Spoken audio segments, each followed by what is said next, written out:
Halo semuanya, kali ini, aku akan berbagi kisah lagi, tentang ibu mertua dan menantu, yang sangat menarik untuk disimak.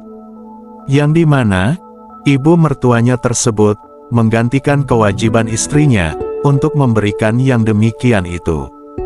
Mari simak videonya sampai akhir. Istriku bekerja sebagai TKW di Singapura, ia bekerja untuk membantu ekonomi keluarga kami, yang pada saat itu, sedang jatuh-jatuhnya. Dan anak kami, Adit, yang masih balita, terpaksa kurawat sendiri olehku. Awalnya, semua berjalan baik-baik saja, aku mulai terbiasa ngurusin anakku. Sesekali, Bu Lina, mertuaku, datang untuk sekedar melihat Adit, cucu pertamanya. Usia Bu Lina, sekitar 52 tahun, dan wajahnya sangat mirip sekali dengan Suri, istriku, karena dia, memang ibu kandungnya. Hanya saja, tubuh mertuaku agak sedikit gemuk. Aku adalah seorang sopir angkutan kota, dengan penghasilan yang pas-pasan. Hal itu juga, yang membuat Suri, istriku, nekat jadi TKW di Singapura, karena dia mau merubah nasib ekonomi keluarga kami. Tapi tanpa dia sadari, hal itu justru menimbulkan masalah baru bagi kami, karena aku malah terlibat hubungan rumit dengan Bu Lina, mertuaku. Kisahku ini bermula ketika Pak Helmi, suami mertuaku, meninggal dunia, setahun setelah Suri, istriku, jadi TKW. Mertuaku pun merasa kesepian, karena tinggal sendiri di rumahnya, sehingga, akhir-akhir ini, ia jadi lebih sering datang ke rumahku, untuk bisa melihat Adit, cucunya. Selama ini, jika aku berangkat kerja, Adit kutitipkan kepada Mbak Ratna, tetanggaku, jadi, dengan kehadiran ibu mertuaku di rumah, aku merasa cukup terbantu. Rumah mertuaku lumayan jauh, sekitar 1 jam perjalanan, sehingga, ia harus menginap di rumahku. Sampai akhirnya, Suri, istriku, berinisiatif, supaya ibunya, yang juga mertuaku, agar pindah ke rumahku saja. Ia bermaksud, agar ada yang bantu jagain Adit, sekaligus, biar mertuaku gak kesepian. Mertuaku pun setuju, dengan apa yang diminta oleh istriku. Mertuaku satu kamar dengan anakku, Adit, sedangkan aku, beristirahat di kamar satunya lagi. Sejak mertuaku tinggal di rumahku, aku sangat terbantu sekali, karena, ada pengganti istriku, yang menjaga anak, dan merawat rumah. Istriku, yang saat ini sedang kerja jauh di negara orang, juga ikut senang, karena sudah nggak perlu khawatir lagi, jika aku pergi kerja, karena sudah ada mertuaku. Seiring waktu berjalan, aku dan mertuaku pun semakin akrab, malahan, kadang aku merasa, ia seperti istriku.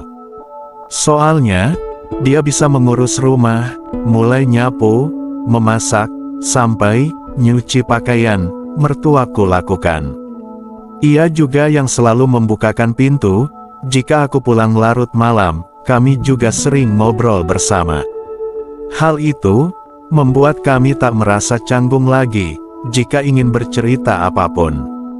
Malam itu, hujan sangat deras, jadi, bajuku semua basah kuyup, saat aku pulang kerja. Kemudian, mertuaku membuatkan aku segelas kopi hangat, sambil menyuruhku untuk cepat ganti pakaian, yang sudah basah kuyup, agar aku gak masuk angin. Sementara Adit, anakku, sudah tidur duluan, karena memang, sudah tengah malam. Kemudian aku mengobrol dengan mertuaku. Seandainya ada Suri istrimu di sini, pasti kamu akan senang, ujarnya. Kok, ibu ngomong gitu, tanyaku. Kalau dalam kondisi begini, Suri pasti bisa ngertiin kamu, dia pasti akan langsung angetin kamu, jawab mertuaku. Kemudian, ia bercerita, tentang bagaimana ia mengurus mendiang suaminya dulu. Apalagi, ketika hujan seperti sekarang ini. Jujur, Aku sangat menghargainya sebagai mertua, ibu dari istriku. Tapi, aku juga lelaki yang masih normal. Obrolan kami yang mulai dalam itu, membuatku tak mampu mengendalikan sesuatu, yang mulai bangkit. Kemudian, aku berkata, kalau saat ini, kita sama-sama nggak punya pasangan yang bisa menghangatkan Bu, ucapku. Kamu makin ngaco deh ngomongnya. Ibu jadi malu nih, ucap mertuaku, dengan wajahnya yang memerah. Jam sudah menunjukkan pukul 2 malam, anakku, Adit, makin lelap dalam tidurnya. Sementara aku dan mertuaku, seakan makin terjerumus dalam obrolan yang tak biasa. Suasana syahdu di malam itu, dengan suara hujan yang seakan bagai harmoni. Mertuaku mengungkapkan perasaannya, selama ini, ternyata, dia juga punya rasa yang sama denganku. Sudah 6 bulan belakangan ini, ibu merasa jadi bagian dari hidupmu, ibu mau bantu apapun yang kamu butuh, ucapnya mertuaku. Sebenarnya, aku juga ingin sekali meminta sesuatu dari ibu, tapi, aku ragu, apa ibu bisa memberikannya, jawabku. Entah siapa yang memulainya, yang pasti, saat itu, setan sudah berhasil mengusai pikiran kami. Matanya yang indah, menatapku sayu kami saling menatap tanpa suara. Kita nggak boleh bekerja seperti ini, ucap mertuaku, sambil menepuk pipiku pelan. Izinkan aku sekali ini saja Bu, bisikku sedikit memohon padanya, aku paham. Ucapan penolakannya, hanya sekedar kata formal, untuk menutupi gengsi dan rasa malu. Sangat kontras sekali, dengan gerak-geriknya, yang justru, menyambut pekerjaan yang mulai kulakukan dengan perlahan. Hujan makin deras di luar sana, dan kami semakin larut dengan bekerja keras bersama. Hampir 1 jam kami bekerja keras, mertuaku minta untuk istirahat sejenak. Ibu sudah 2 kali sampai tujuan akhir ibu, ucapnya. Ambisiku untuk bekerja lebih giat lagi, semakin memuncak, mendengar pengakuannya itu. Takkan kubiarkan itu berlalu, aku pun harus mencapai tujuan akhir pekerjaan kami, bersama mertuaku. Ia kubawa lebih lagi lalu, kami sama-sama meraih hasil akhir dari pekerjaan kami bersama itu. Ada rasa penyesalan yang terlambat datang, mertuaku bersedih, karena telah bekerja denganku, hal yang tidak seharusnya terjadi.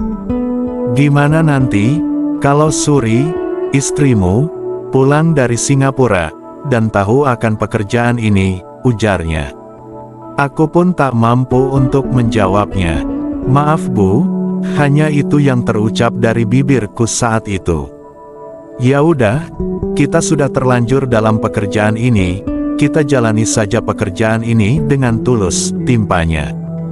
Dengan kondisi hujan yang belum reda, kami justru mengulangi pekerjaan itu sekali lagi malam itu, hingga menjelang pagi. Suri, baru setahun bekerja di Singapura, dan aku, harus menunggu 2 tahun lagi untuk bisa melepas kerinduan dengannya. Selama itu pula, selama 2 tahun penuh, mertuaku, yang menggantikannya tugas istriku, mengurusi rumah, dan juga sekaligus, menjadi pengganti Suri. Semakin lama bersama, rasa tulus yang tumbuh makin subur pada mertuaku. Hingga 2 bulan kemudian, mertuaku bilang, kalau Adit, anakku, akan segera punya adik baru. Ketika itu, aku berpikir, hidupku bakal hancur, dan berantakan. Namun, semua pikiranku salah, ternyata, takdir hidup, tidak siapapun yang mengetahui, apa yang akan terjadi ke depannya. Sarah, teman Suri, istriku, tiba-tiba menghubungi mertuaku, dan ngabarin, kalau Suri, istriku, sudah menikah dengan lelaki yang menjadi TKI juga di sana. Hatiku hancur seketika itu, saat mendengar kabar yang sangat menyakitkan bagiku. Tapi, mertuaku, menguatkanku. Sudahlah, menikah dengan ibu saja, ucap mertuaku. Akhirnya, tanpa berpikir panjang, kami pun menikah. Singkat cerita, yang dulunya menjadi mertuaku, kini telah menjadi istriku. Aku tak tahu apa yang akan terjadi ke depannya, yang pasti, aku ingin jadi akhir yang baik bagi kami semua.